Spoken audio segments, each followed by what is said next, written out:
आज हम लोग को एपी में दूसरा क्लास होगा। क्वेश्चन आपके सामने लिखा है 7 नंबर क्वेश्चन, इससे पहले 6 क्वेश्चन हो चुके हैं, है ना? क्लियर है? इस क्वेश्चन में कहा गया है आज हम लोग नए नए स्टेप, नए नए कॉन्सेप्ट, स्टेप तो वही रहेंगे, कॉन्सेप्ट नए नए सीखेंगे। इस क्वेश्चन में कहा गया find the nth term and 12th term of the AP, और एपी आपके सामने दे रखी है 14, 9, 4। आपको दिख रहा है एपी डिसेंडिंग ऑर्डर में, किसमें है ना? अब इसमें हमको क्या करना है, इसके लिए हम आज बुलाएंगे, तो लगभग सबको बुलाएंगे। नहीं, इनको तो नहीं बुलाना था जो इतना शोर शराबा हो गया।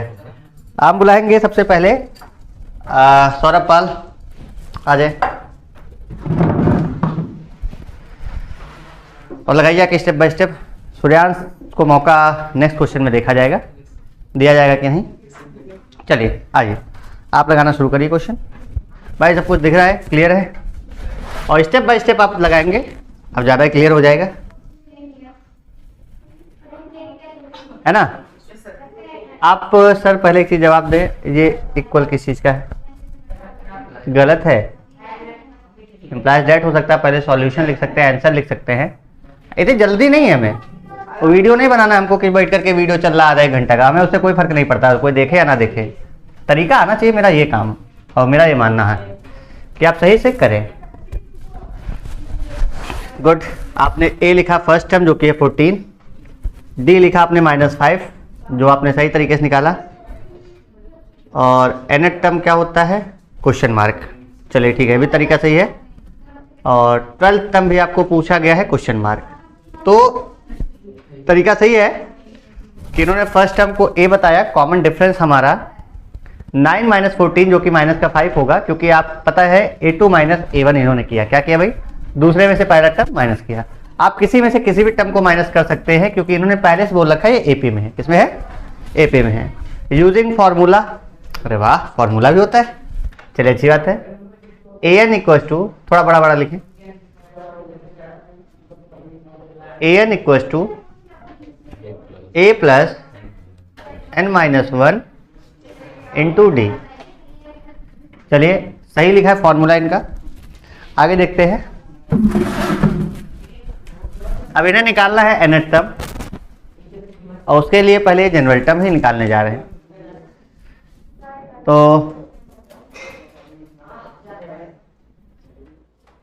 वहां जहां ब्रैकेट लगता है वहां पे मल्टीप्लाई लगाने की कोई आवश्यकता नहीं होती। आप इस चीज को सुधार में रखें, यहाँ आप नहीं लगाएंगे।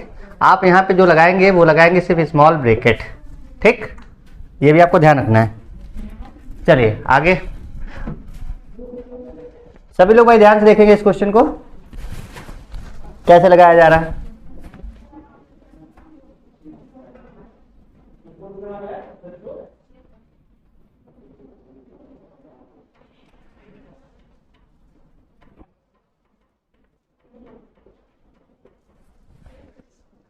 चलिए हमको इनकी छोटी छोटी कमियां देखिए। कमियां देखिए, इन्होंने यहाँ तो इसका मल्टीप्लाई किया, लेकिन यहाँ इन्होंने माइनस का साइन लगा दिया है, जो कि इन्हें नहीं लगाना था।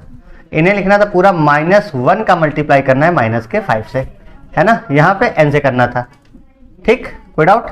चलिए आगे, यहाँ इम्प्लाइज दैट का साइन लगा दिया आपने। डरिए नहीं, आराम से करिए।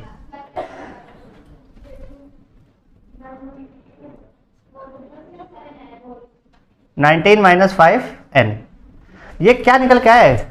nth term. तो ये an यहाँ कहाँ चला गया? इस पार वाली चीज तो आपको लिखेंगे। ये जनरल फार्मूला हो गया, जनरल टर्म हो गया इसका, है ना? जनरल फार्मूला हो गया, ये an निकल के आया, तो आपको nth टर्म निकालना था, उसका फार्मूला हो गया। फिर नाउ, अब आप आगे छोड़ दीजिए, आगे हम समझ के आप कर सकते हैं, आप जाइए, वरना हमारी नौकरी खतरे में आ जाएगी भाई। चलिए, बहुत अच्छा लगा यार, इन्होंने इस क्वेश्चन को बहुत अच्छे तरीके से लगाने की कोशिश की है। इन्होंने पहले बताया a कितना है, d कितना है, nth टर्म क्या निकालना है, हमें 12th टर्म निकालना है। Using formula an equal to a plus n-1 into D, an equal to 14। और यहाँ देखिए इनकी गलती है कि यहाँ पे प्लस इन्होंने नहीं लगाया, है ना? तो इंसान गलतियों से सीखता है, कभी कभी हमसे भी गलती हो जाती है। तो n-1 इंटू डी, इन्हीं गलतियों को सीखते हुए हमें बोर्ड में अच्छे से नंबर लाने होते हैं। अब यहाँ पे इन्होंने मल्टीप्लाई किया है, पहले माइनस के 5 का इससे कुछ तो गलत हो गया, सही है। इन्होंने यहाँ पे एक मल्टीप्लाई इसका किया, इसका अलग कर दिया है। 5 माइनस के 5 कैंसिल करेंगे, माइनस का 5 n हो जाएगा, फिर -1 इंटू -5। तो फिलहाल ये आया हमारा an। an मतलब nth टर्म निकालने का जनरल फार्मूला। ये कौन सा फार्मूला है? General formula. आपको हम ये कल भी बता चुके थे। फिर पूछा था 12 टर्म, A12। आपसे क्या पूछा है? A12। n की जगह पे क्या लिख देंगे हम? 12 हो जाएगा। 19 - 5 इंटू 12, ब्रैकेट लगा दिया, तब भी इसका मतलब वही है। 19 - 12 5 जा, जो कि आ जाएगा माइनस का 41। ये हो गया A12। आई होप आपको ये क्वेश्चन समझ में आ गया हो, है ना? कोई डाउट है? कोई डाउट? तो चलिए हम लोग अब नेक्स्ट क्वेश्चन देखते हैं, और इसके लिए हम लोग अगले स्टेप को, अगले कॉन्सेप्ट को समझेंगे। पकड़िए, आप देख लिया ऊपर। तो क्वेश्चन नंबर ये 8 होगा। क्वेश्चन नंबर 8 ध्यान से देखिएगा। क्वेश्चन नंबर 8 में क्या है? Find the 105th term. Find the 105th term, 105th term of an AP, of an AP. AP आपके सामने क्या दे रखी है, हम वो देख लेते हैं। एपी दे रखी है आपका 4 whole 1/2, 4 whole 1/2, 5 whole 1/2, 6 dot dot dot dot dot. आपको पहले से बता दिया है इन्होंने, किया है एक एपी में है। या किस में है भाई? एपी में है। जब एपी में है तो सबसे पहले हम कौन सी दो चीजें निकालते हैं? ए और डी। उसके बाद जनरल टर्म पूछेगा तो ये फॉर्मूला, जनरल टर्म मतलब nth टर्म। और अगर कोई टर्म पूछा, जैसे 105 पूछा तो A105। जब जनरल टर्म पूछा तब तो हमने ये लगाया है। जब जनरल टर्म ना पूछ करके डायरेक्ट पूछ ले, जैसे इन्होंने पूछा 105, तो हम यहाँ पे n की जगह पे 105 लिख के करते हैं। चलिए ध्यान से समझते हैं। इसके लिए हम किसी को बुला दे क्या? कौन है भाई जो लगा सकता है? कोई ऐसा? सूर्यांश ला दें? हैं? पक्का? आओ, वहीं से आ जाओ। ये 4-5 लोग अलग हट जाओ। अब भाई अकेला आदमी आ रहा है, वो 5 के बराबर तो है ही है। सबसे पहले हाँ सॉल्यूशन। ये सॉल्व के बाद क्या लिखा सर? इतना जल्दबाजी में नहीं करना, हमने कहा ना ध्यान से लिखिए। डॉट लगा दीजिए आप, ज्यादा सही है। डॉट लगाइए, सॉल्यूशन। ध्यान रखो। गिवन दैट, कोई कहता मुझे इनकी राइटिंग बड़ी गंदी थी, मेरे को सुधारने लग रही। A = 4, वाह वाह, very good. D = A2 - A1, very good, बहुत बढ़िया। हाँ ये तारीफ है, कमी नहीं है। तो 4 होल 1/2 - 4, 1/2 पक्का, वेरी गुड, बहुत बढ़िया। चलिए आगे लगाइए। भाई ये कैसे आया? कौन सा जादू भाई? ऐसे कैसे कट गया भाई? चलिए लगाइए लगाइए लगाइए लगाइए। आपका आंसर आ गया। अभी तो भाई साहब क्वेश्चन लगाने पहुंचे हैं। गुड, बहुत बढ़िया। हाँ ठीक ठीक, सही लगाइए। n = दे रखा है, यूजिंग फॉर्मूला। अरे वाह,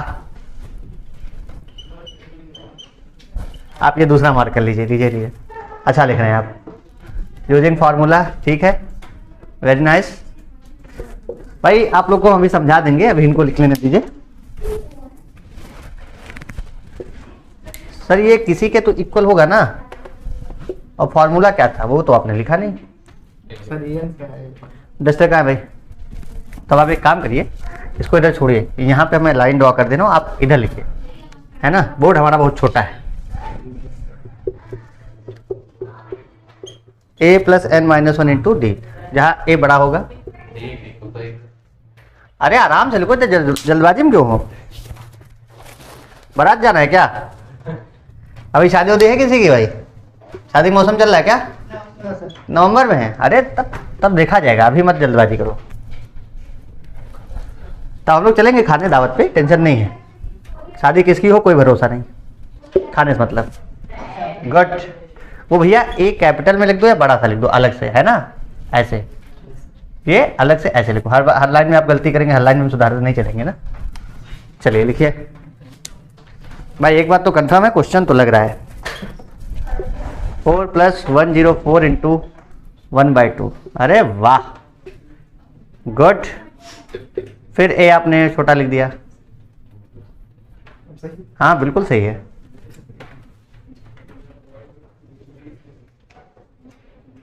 डायरेक्ट लिख दिया, चलिए सही है। आइए हम भाई समझाते हैं इसको। डिब्बा भी बन गया, अरे वाह वाह, वेरी गुड वेरी गुड। जाइए बैठिए आप। भाई मैं आपको साफ बता दूं, इस लड़के से मैं तो रखता हूँ उम्मीद कि इसे लग जाएगा। मुझे लगता है जिस स्कूल में पढ़ता है वहाँ का शायद ही कोई बच्चा कह दे कि ये पढ़ने में ठीक है या इनकी राइटिंग सही है। बोर्ड पे फिर भी थोड़ा लग रहा है कि सही लिखे, पर भाई यही है मेरा मानना कि अगर ऐसे बच्चे भी पढ़ जा रहे हैं तो मैं मानता हूँ मेरा पढ़ाना सफल है। अच्छों को तो हर कोई पढ़ा ले जाता है। चलिए देखिए, इसने लिखा कि गिवन डेट a = 4, a = 4, और अभी हमारे बीच में ऐसे और धुरंधर है। मैं आप लोग को बताना चाहूंगा यहाँ पे ये अकेले नहीं है, इनसे बड़े बड़े धुरंधर हैं जिनको मैं बुलाऊंगा। एक शिवा है, एक और लोग हैं, वर्चस्व हैं। ये ऐसे ऐसे लोग हैं जिनको जो है लोग यहाँ के ही लोग कहते हैं कि सर ये बहुत बहुत बहुत धीरे पढ़ते हैं। तो अभी देखते हैं। ए इन्होंने लिखा 4 है, डी हमारा a2 - a1 होता है, और डी हमारा हो गया 4 होल 1/2 - 4, जो कि इन्होंने डायरेक्ट लिख दिया 1/2। मैं आपको बताना चाहूंगा कैसे आया, क्योंकि भाई ने बहुत नेक्स्ट लेवल चीज की है। 4 होल 2 का हो जाएगा 9/2 - 4। क्या हो जाएगा भाई? 9/2 - 4। जब इसको सॉल्व करेंगे तो 9/2 - 4, और बेस सेम नहीं था तो एलसीएम ले लेंगे। क्या ले लेंगे? एलसीएम। तो 9 - 8/2 जो कि हो जाता है 1/2, है ना, जो कि इन्होंने एक लाइन में लिख दिया था। मैं आपको इसका ये रफ वर्क आपको समझा दे रहा हूँ, ये आपका रफ समझो है। क्या है? रफ। एन आपको दे रखा है 105 टर्म है। कितना है? एन कितना है हमारा? 105 टर्म है। Using formula an = a + n - 1 × d। थोड़ी राइटिंग तो खराब है ही है, इसमें कोई दो राय नहीं है, लेकिन फिर भी कोशिश अच्छी है। यहाँ तक बोर्ड पे लिखना ये सबसे बड़ी बात है। तो an = a + n - 1 × d इन्होंने लिखा। a की वैल्यू इन्होंने लिखी है जो कि है 4। क्या है? 4। यहाँ पे देखिए इन्होंने वैल्यू नहीं लिखी। a की वैल्यू 4, n की वैल्यू 105, और यहाँ पे 105 लिखेंगे। क्या लिखेंगे? 105, है ना। थोड़ी थोड़ी सी कमियां हैं। a n टर्म नहीं है, 105 टर्म है, 105वां टर्म है। तो ये रहा इनका। यहां भी हम लिख दें 4 प्लस इंटू डी की वैल्यू क्या है भाई? डी की वैल्यू है 1/2। यहां भी लिख दे 1/2। ठीक।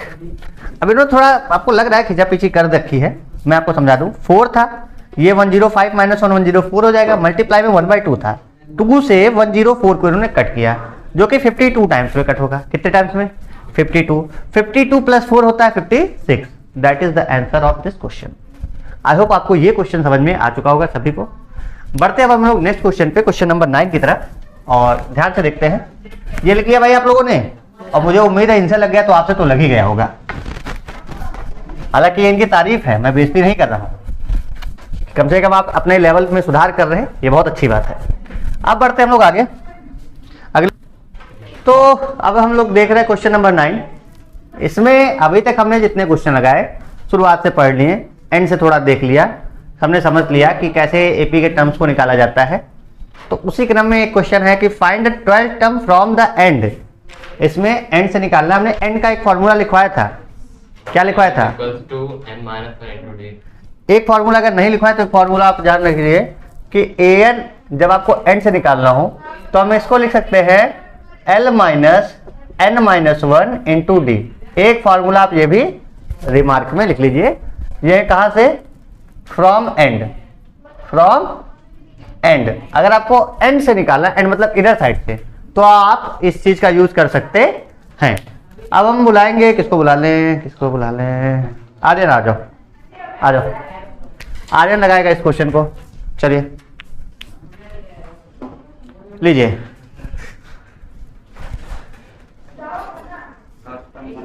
और आराम से लिखिएगा, सॉल्व की पावर n। सॉल्यूशन हो गया। आराम से लिखिए, राइटिंग लगे आपकी नीट एंड क्लीन। ए सभी को पता होता है पहला टर्म होता है, ये क्या होता है हमारा पहला, जो इन्होंने लिख दिया है कि माइनस का 2 है। डी हमें लगता है निकालने में थोड़ी सी दिक्कत है, A2 माइनस A1 होगा, आप शांत रहें। A2 माइनस A1 करिए, थोड़ा गलत है। A2 माइनस A1 मतलब प्रीसीडिंग टर्म को माइनस किया जाता है। -4 प्लस -2, हम अभी जिसको थप्पड़ मारेंगे ना यही सामने मारेंगे। बेटा ये आया कैसे, इसको आप एक्सप्लेन कर लिए। हाँ वैल्यू रखकर वैल्यू रखिए, आप इरेज करके वैल्यू रखिए।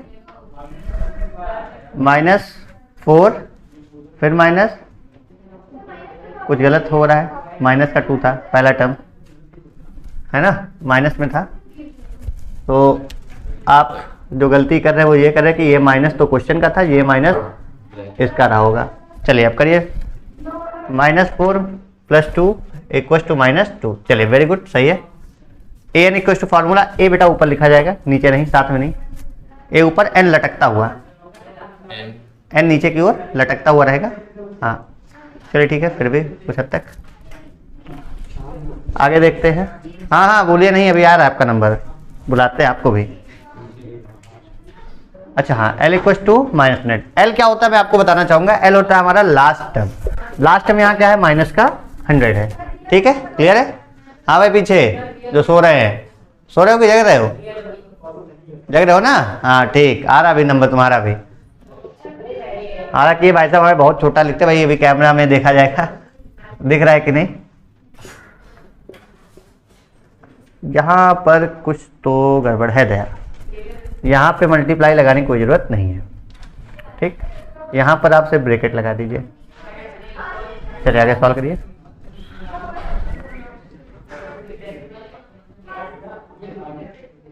सही लग रहा है क्वेश्चन, कोई डाउट नहीं है हमें।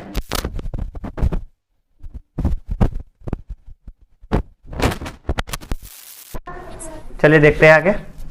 22 जो कि हो जाएगा 78। तो आंसर लिखना जरूरी होता है, ये हमने देख लिया। चलिए बहुत अच्छा है, मैं समझा देता हूँ। समझाना क्या है आप देखिए, हमने भी आपको फॉर्मूला बता दिया था, है ना। क्या बता दिया था, फॉर्मूला। फॉर्मूले को बच्चे समझे अगर, तो जैसा कि हमें दिख रहा है कि a हमारा माइनस का 2 है, पहला टर्म होता है। d हमारा A2 माइनस A1 करके निकाला तो माइनस का 2 आया। l हमारा माइनस का 100 है। ठीक, इतनी बात क्लियर है। उसके बाद an इक्वल टू होता है l minus n minus 1 into D. ये भी होता है जब आपको n टर्म से निकालना हो। अभी हमने आपको फॉर्मूला लिख के दिया है, क्लियर है। अब देखिए यहाँ पे a थोड़ा सा छोटा लिख दिया इन्होंने, इसको हम थोड़ा बड़ा लिखेंगे क्योंकि ये बड़े ही होते हैं। एम्प्लॉइज डेट का साइन देखिए आधे रास्ते तक लगाना अच्छी बात है नहीं, लगाए तो पूरा लगाए, इसी बहाने सीख मिलती है। L था माइनस का 100, लिख दिया गया है। माइनस n माइनस 1, n मतलब कौन सा टर्म निकालना था आपको, 12 टर्म। तो 12 माइनस 1 इंटू डी कितना था, माइनस का 2। जब कभी आपके साथ माइनस हो मल्टीप्लाई में तो उसके लिए ब्रैकेट आप जरूर लगाएं। ठीक है, इससे पता चलता है कि हमें साइन का भी ध्यान रखना है। ये माइनस था क्वेश्चन का जो यहाँ पर लगा हुआ है। ठीक भैया देखो उस कैमरे में दिख रहा है क्लियर, बहुत छोटा लिख दिया इन्होंने। तो 12 माइनस 1 कितना हो गया, 11 इंटू -2, माइनस माइनस प्लस 11 2 जा 22। माइनस का 100 प्लस का 22 था, माइनस करने पे माइनस का क्या आएगा 78। तो ये जो इन्होंने an लिखा है इसको an ना लिख करके इसको A12 लिख दे। क्या लिख दें, A12। ऐसा क्यों किया हमने, an का तो खैर यही फॉर्मूला है क्योंकि हमें n से 12 टर्म निकालना था। कौन सा टर्म निकालना था, 12 टर्म, इसलिए हम यहाँ पे क्या लिखेंगे A12। क्लियर है सबको, कोई डाउट? ओके ठीक है, बढ़ते हैं फिर हम लोग नेक्स्ट क्वेश्चन की तरफ। क्वेश्चन नंबर 10 है। हमने कहा था आपसे एक नए नए चीजें सीखने को मिलेंगी। इसमें बोला गया है which term of the AP, दे रखा है एपी है 53 48 43 is the first negative term.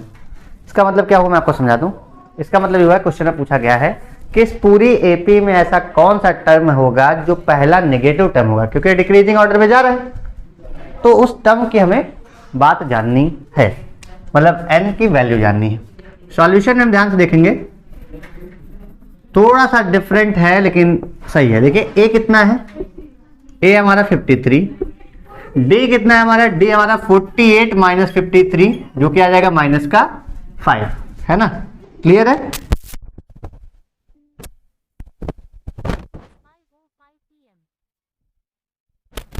अब आगे देखते हैं, ए की वैल्यू पता चल गई और डी की वैल्यू पता चल गई। इसके बाद क्या जानना है हमें, हमें जानना है वो टर्म जिससे यह 0 से पहला निगेटिव टर्म।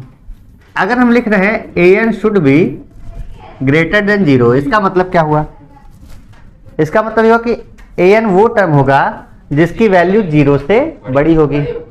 अच्छा, जब आपको पता होगा यहाँ पे कोई भी नंबर आ गया वो 0 से बड़ा होगा तो उसके जस्ट बाद वाला नंबर क्या होगा, 0 से छोटा होगा। 0 से क्या होगा, छोटा होगा।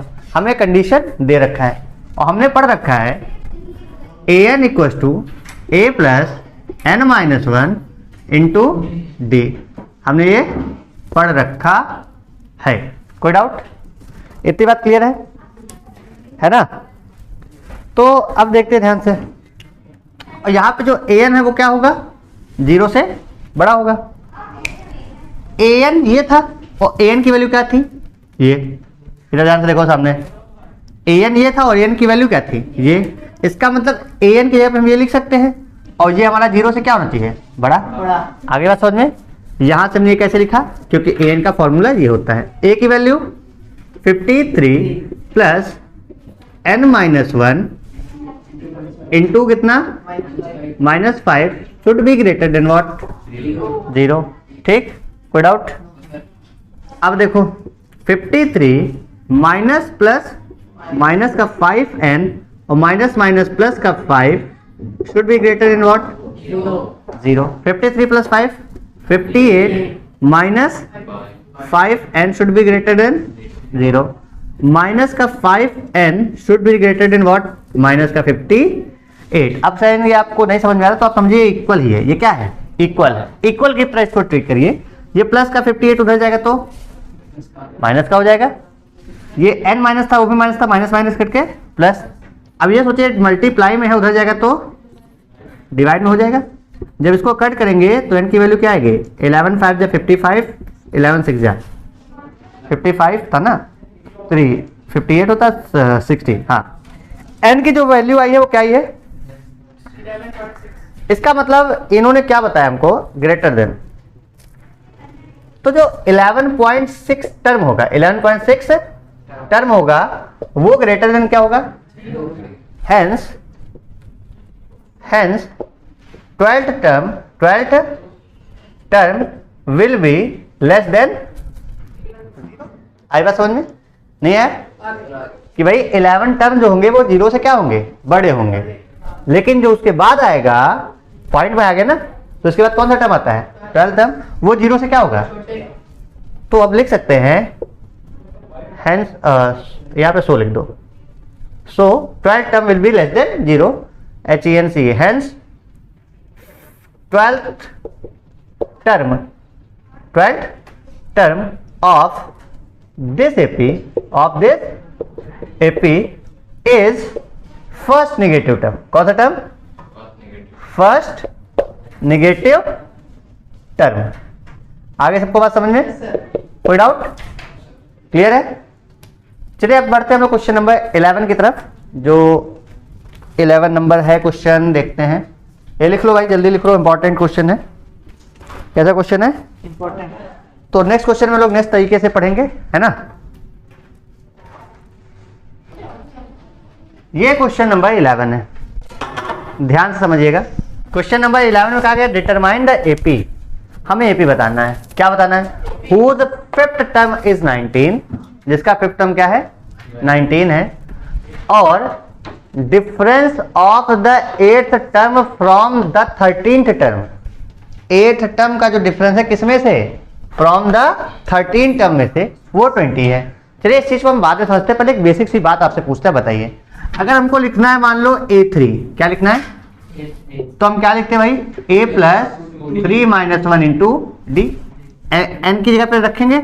अगर हमें ए और डी ना पता हो तो A3 को हम लिख सकते हैं A प्लस 2D, लिख सकते हैं। इसी तरह अगर हमको A4 लिखना होगा तो A प्लस क्या लिखेंगे हम, समझ में आ रहा है ना कैसे होगा। बस वैल्यू उठा करके रख देनी है। ठीक, क्लियर है? इस चीज का हमें ध्यान रखना है। आइए समझते हैं इस क्वेश्चन में। अब इस क्वेश्चन में हमसे जो कहा गया है, इन्होंने कहा जो फिफ्थ टर्म है मतलब A5, यहां पे आंसर लिख लीजिएगा या सॉल्यूशन आप जो भी लिखते हो। A5 जो है वो दे रखा है 19, इट इज गिवन। गिवन है कि नहीं? A5 इक्वल टू कितना है? 19। और A5 को हम क्या लिख सकते हैं? A प्लस इक्वल टू कितना हो गया? 19। इक्वेशन 1 मान लीजिए। क्या मान लीजिए? इक्वेशन 1। आगे क्या है? अकॉर्डिंग टू क्वेश्चन लिख लो या given that. According to question इन्होंने कहा है कि जो डिफरेंस ऑफ एट्थ टर्म किसमें से? From the 13 term. तो 13 मतलब A13 में से अगर आप A8 को माइनस करेंगे तो जो इनका डिफरेंस आएगा वो कितना आएगा भाई? 20। ध्यान समझिएगा इस चीज को। इन्होंने कहा है the difference of 8th term from the 13th term. 13वें टर्म में से 8वें टर्म का जो डिफरेंस है या सब्ट्रैक्शन है या घटाना है वो कितना है भाई? 20 के बराबर है। किसके बराबर है? 20 के बराबर। इतनी बात सबको क्लियर है? कोई डाउट भाई दिख रहा है? A13 को हम लिख सकते हैं A प्लस 12D। अभी हमने बताया कैसे लिखेंगे, है ना? माइनस था माइनस लगा दो। ध्यान से बैठो बेटा। 8 टर्म को लिख सकते हैं A plus 7D equal to कितना? 20। क्लियर है? कैसे लिखा गया? 13 को A प्लस 12D, माइनस था लगा दिया। 8 को A प्लस 7D। ब्रैकेट क्यों लगाया? क्योंकि यहाँ पे माइनस था। क्या था? जब आप माइनस करेंगे ये हो जाएगा A प्लस 12D। ये दोनों प्लस में थे, दोनों किस में हो जाएंगे? माइनस में। किस में हो जाएंगे? माइनस। अब देखिए माइनस का A प्लस का A कट जाएगा, कैंसल आउट जो भी कह लीजिए आप। 12 प्लस का था, 7 माइनस का था, तो होना माइनस है, आएगा आंसर प्लस में क्योंकि 12 किस में है? प्लस में है। 12 माइनस 7 5D इक्वल टू कितना आ गया? D इक्वल टू कितना आ जाएगा? क्लियर है भाई? ये 5 मल्टीप्लाई में था, उधर जाएगा तो डिवाइड में। हमने वो स्टेप नहीं लिखा है जानबूझकर। ये आप इतना भी लिखेंगे आपको नंबर मिलेंगे। इतनी बात क्लियर है? अब हम लिखेंगे put the value of D, put the value of D in equation 1। अब क्वेश्चन उठता है सर आपको D की वैल्यू रखनी क्यों है? क्योंकि हमें पहला टर्म निकालना है, फर्स्ट टर्म। क्या निकालना है? फर्स्ट टर्म, जो कि क्या था भाई? A plus 4D। D की वैल्यू क्या थी? 4 इक्वल टू कितना है? 19। A इक्वल टू 4 4 जा 16, इधर से उधर जाएगा तो माइनस हो जाएगा। A की वैल्यू क्या आ जाएगी भाई? 3। कितना गया? अब इन्होंने क्वेश्चन में पूछा क्या था? Determine the AP। हमें AP बताना था। क्या बताना था? तो AP इक्वल टू हो जाएगा, AP इक्वल टू हो जाएगा कॉमा लगा करके 3 कॉमा 4 था ना? कॉमन डिफरेंस कितना था? 4 7 7 4 11 4 15 4 19 डॉट डॉट डॉट। क्लियर है? तो हमें क्वेश्चन में ये चीज पूछी गई थी। क्लियर है? और ध्यान रखिएगा इस टाइप के क्वेश्चन आते हैं बोर्ड में 2 से 4 नंबर के बीच में। मतलब लेवल वाले क्वेश्चन आप मानिए कि आपने जो ये क्वेश्चन पढ़ा 10 क्वेश्चन के बाद 10 क्वेश्चन तक तो आपके साथ सिर्फ खेल चल रहा था कि आप छोटे मोटे क्वेश्चन समझ लीजिए एपी है क्या, कैसे लगाया जाता है। अब जो है ना, अब ये एपी का दिमाग है। एपी का दिमाग मतलब आपके दिमाग में एपी कैसे एंटर कर रहा है, ये क्वेश्चन से अब आप समझ सकते हैं। खैर इतनी चीज क्लियर है? तो अगर क्लियर है तो चलिए हम लोग अब बढ़ते हैं नेक्स्ट क्वेश्चन पर। अब आज का ये 12 नंबर क्वेश्चन, और ध्यान से देखिएगा 12 नंबर क्वेश्चन में क्या है? If the 9th term of AP is 0, क्या दे रखा है इन्होंने? 9 टर्म आपका एपी का जो क्या है? 0 है। कितना है? 0 है। तो आपको प्रूफ करना है। क्या प्रूफ करना है भाई? प्रूफ करना है जो 29th टर्म है इस एपी की। कौन सा term? 29th term of this AP is twice its 19th term. मतलब जो 29 टर्म है एपी का वो 19 टर्म का 2 गुना है। कितना है? सबसे पहले हम देखेंगे जो हमको दे रखा है सॉल्यूशन में, जो हमको दे रखा है वो देखेंगे।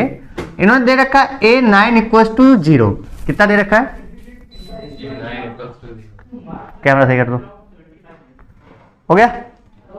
चलो देखो A9 इक्वल टू 0 दे रखा है, और A9 को हम लिख सकते हैं A plus 8 equal to 0।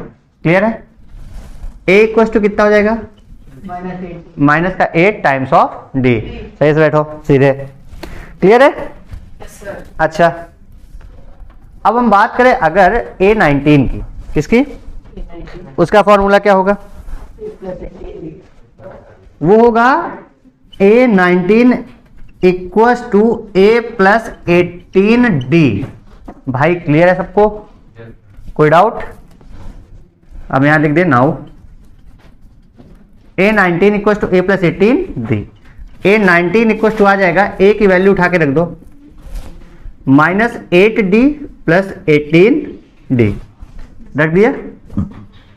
Put value of A, put the value of A, ठीक है। A की जगह पे क्या लिख दिया हमने, -8D। A19 की वैल्यू क्या आएगी आपकी, माइनस प्लस माइनस होगा, 18 माइनस 8 बचेगा 10 टाइम्स ऑफ D। ये क्या है हमारा A19, ये क्या है हमारा A19 टर्म। अब दूसरा क्या पूछा था, A29।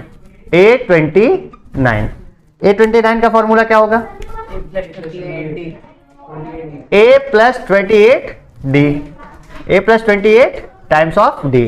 A29 इक्वल हो जाएगा, A हमारा था कितना था भाई, माइनस का 8D प्लस 28D। यहां पे हमने क्या काम किया, put the value of A। Clear है सबको, कोई डाउट? अब यहां पे जब सॉल्व करेंगे तो A29 इक्वल टू आएगा 28 माइनस 8 हो जाएगा 20D। भाई देखो कैमरा में क्लियर है, लिख रहा है सबको। A29 इक्वल टू क्या आ जाएगा, 20D। Here A29 is equal to 2 times of A, कौन सा टर्म था भाई, 19। क्या आपको दिख रहा है कि अगर A29 की बात करें तो A19 में अगर 2 से मल्टीप्लाई करें, A19 टर्म क्या था भाई 10D, अगर उसको हम 2 से मल्टीप्लाई करेंगे कितना हो जाएगा 20D। Here it is clear that A29 equal to 2 times of A19, hence proved. Hence what, hence proved. Clear है? तो आज के लिए बच्चों इतना ही रहेगा। बाकी हमने ग्रुप में टेलीग्राम वाले पे कोई चैप्टर भेजा था कोऑर्डिनेट ज्योमेट्री के प्रीवियस ईयर क्वेश्चंस, है ना। आप इतनी देर तक पढ़ते हैं, वीडियो के एंड तक देखते हैं तो आपके काम की चीज तो है ही है। और उसमें हमने सीबीएसई बोर्ड के बच्चों को गाइड करते हुए बोला है कि उसमें चैप्टर वाइज मैंने क्वेश्चन जो भेजे हैं कि एक चैप्टर से बोर्ड में कैसे कैसे क्वेश्चन आए हैं, कैसे कैसे क्वेश्चन मतलब उस चैप्टर से रिलेटेड कैसे कैसे कॉन्सेप्ट बेस पे क्वेश्चन आए हैं। आप लोग जाकर के अपने आईपीएस क्लासेस की जो टेलीग्राम ग्रुप है वहां पर देख लीजिएगा, ठीक है। तो आज के लिए बस इतना ही, फिर मिलेंगे नेक्स्ट क्लास में।